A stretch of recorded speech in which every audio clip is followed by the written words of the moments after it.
안녕하십니까. 신인근의 군사TV 디펜스 브리핑입니다. 자, 오늘도 아주 중요한 군사 무기 관련 소식 전해드리겠습니다. 러시아가 우크라이나의 자폭 드론 공격이 겁나죠. 그래서 푸틴이 공식적으로 노출될 수밖에 없는 그런 큰 야외 행사를 다 취소했어요. 이를테면 이번 주말에 열렸어야 되는 해군의 날, 7월 마지막 주 일요일이죠. 그 해군의 날 기념 관함식. 그럼 푸틴이 좌성함 타고 딱 사일 받고 해야 되는데 그러다가 드론 날아오면 큰일 나죠.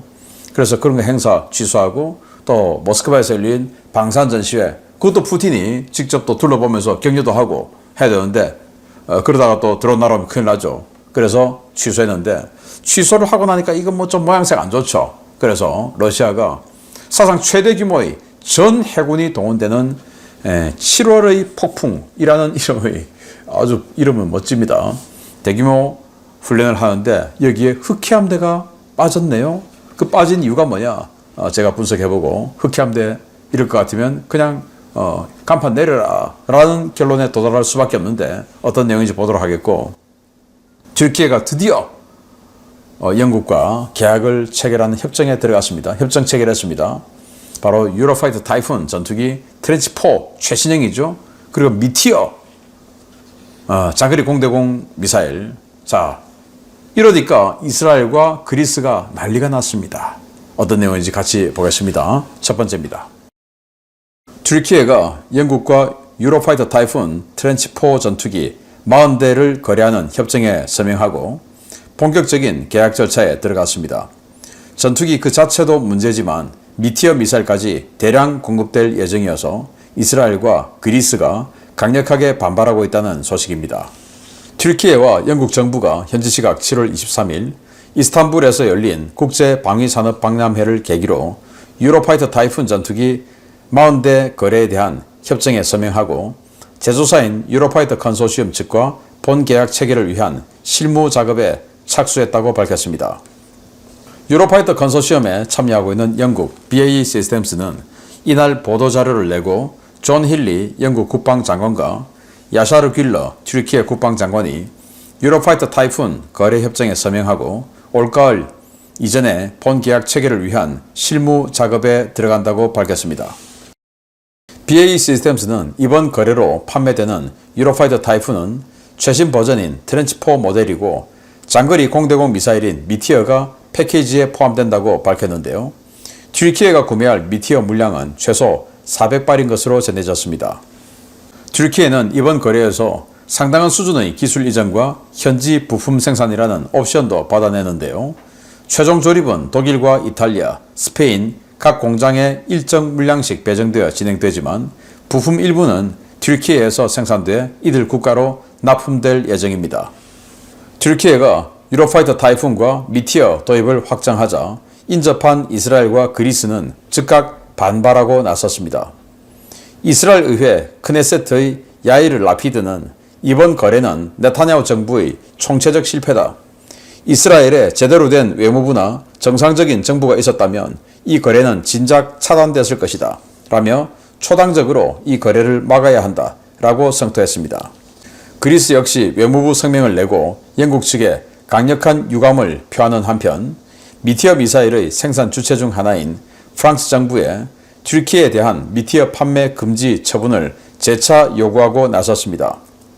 튀르키예가 최신 유로파이터 타이푼과 미티어를 손에 넣을 경우 앙숙인 그리스는 물론 최근 급격히 관계가 악화된 이스라엘에게도 큰 위협이 될 수 있는데요. 과연 이들 두 나라가 올가을 이전에 이 계약을 차단할 수 있을지 지켜봐야겠습니다. 네, 유로파이터 타이푼 전투기, 그러니까 영국, 독일, 스페인, 이탈리아 4개 나라가 공동 개발한 전투기죠. 자, 그런데 그동안 독일이 반대를 해왔어요. 인권 문제, 쿠르드족 인권 문제 이런 걸로 독일이 반대해 왔는데 최근에 이제 독일이 오케이 해줬습니다. 그래서 튀르키예와 영국이 이렇게 거래 협정 체결했습니다. 자, 이제 파는 거 확실하고 그 대신 이제 세부 조건, 금액이라든지 옵션이라든지 이런 것들은 이제 유로파이터 컨소시엄하고 계약하라. 자, 이렇게 협정 체결했어요. 자, 그런데 이 협정 체결 내용 중에 판매되는 전투기는 유로파이터 트렌치 4 최신 버전이죠. 거기다가 이제 그리스가 굉장히 민감해하는 미티어 미사일 사거리 300km, 미티어 미사일 400발 가량이 들어간다. 지금 이 전체적인 군사력 볼륨은 튀르키예가 그리스보다 크죠. 그런데 튀르키예보다 그리스가 지금 라팔 전투기를 도입했기 때문에 그게 미티어가 장착됐죠. 그래서 공대공 미사일의 사거리가 더 길어서 그리스는 그걸 가지고 이제 좀 이 전체적인 볼륨은 열세에 놓여 있지만 그 미티어 미사일 그거 하나로 지금 버티고 있는데 그걸 똑같은 걸 자신들은 사실은 뭐 정치적으로는 공식적으로는 적은 아니지만 실제적으로는 적이라고 할 수 있는 튀르키예가 똑같은 그 장거리 미사일 미티어를 가지게 되면 우리 어떡하냐? 경쟁 우위가 사라진다. 그리고 우리 지는 거 아니냐? 이렇게 되는 거고 이스라엘 같은 경우도 튀르키예는 우리하고 적이라고 선언했고 단교까지 했는데 그 튀르키예를 도와주면 어떡하냐? 이제 이렇게 되는 내용이죠. 그래서 미티어 미사일은 안 된다라는 건데 자, 여기 보시면 유로파이터 정말 뭐 어마어마한 종류의 다양한 무장을 탑재할 수 있어요. 자, 여기 보시면 타우로스, 그야 뭐 독일제니까 당연하고, 스톰 섀도우, 영국제니까 당연하죠. 그리고 암람, 함, 뭐 이런 미국제 미사일들, 그리고 여기 보면 이제 미티어 있습니다. 자, 이런 거 이게 이제 문제인 겁니다. 그래서 또 협상을 또 튀르키예가 잘했는지 일부 부품은 자기네들이 생산해서 납품한다. 물론 최종 조립은 유로파이터에서 하지만 일부 부품 생산, 기술 이전 이런 것까지 들어간다 라고 하니까 그래서 그리스는 더욱더 기분이 나쁘다라는 건데 자, 이거 보면 그리스와 튀르키예 다 나토죠. 근데 말만 나토지 사실은 완전히 적으로 인식하고 있다 라는 겁니다. 우리와 일본보다 사이가 더 안 좋죠. 우리와 일본은 35년인데 지배했던 역사가 여기는 수백 년이니까 그런 상황입니다. 자, 두 번째입니다.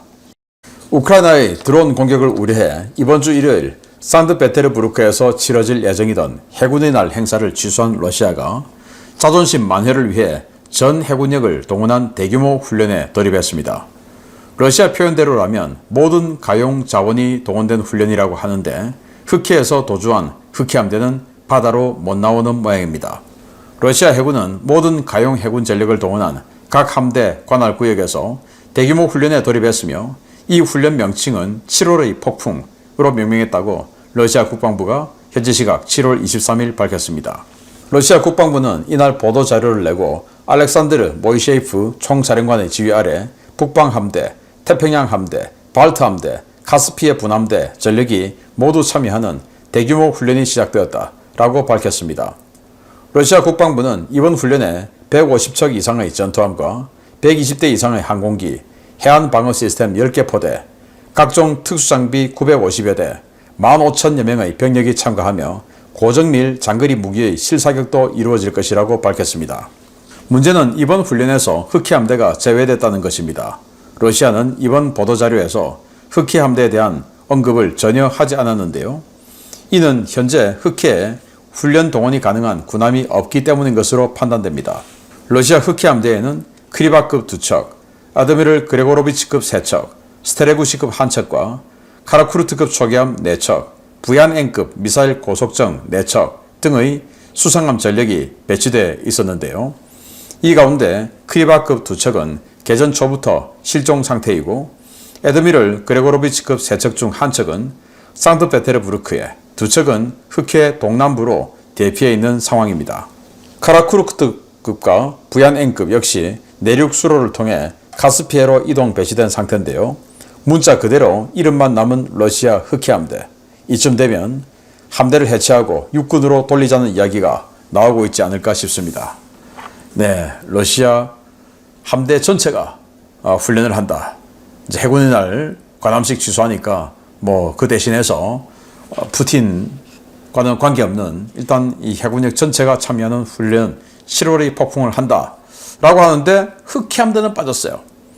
일단 러시아는 크게 4개의 함대가 있죠.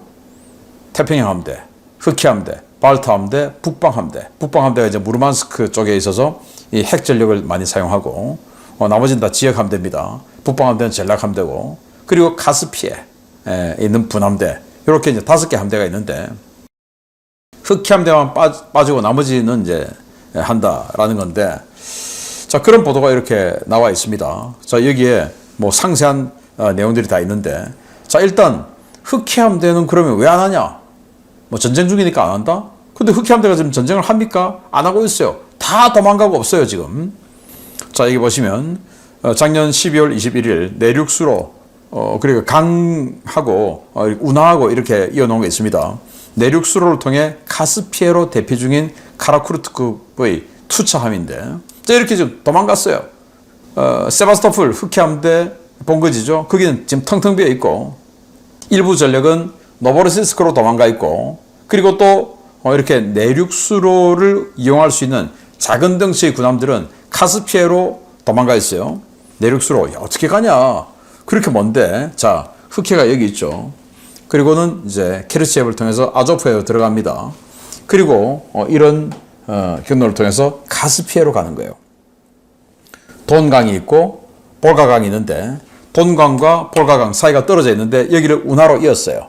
자, 이렇게 해서 좀 비가 많이 오고 수량이 풍부할 때는 자, 저런 배들도 움직일 수 있는 여건이 된다라고 하네요. 자, 그렇게 보면 예전에 참 4대강을 해서 이 낙동강, 한강을 이어서 물류를 좀 뭐 이런 식으로 우리도 했으면 어땠을까라는 생각도 드는데, 그러면 이제 육상의 이 과부하가 좀 해소될 수도 있지 않았을까라는 생각도 들기도 하네요. 아무튼 뭐 이런 식으로 해서 도망가고 없다.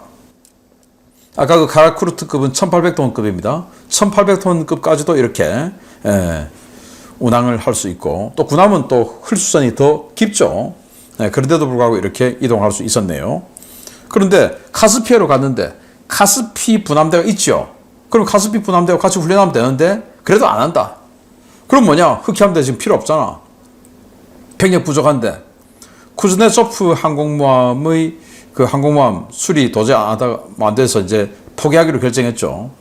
그래서 쿠즈네초프 항공모함 포기하기 결정하기 전에, 이미 2년 전에 그 항공모함 승조원들 전부 다 육군으로 해서 전선에 보내버렸어요.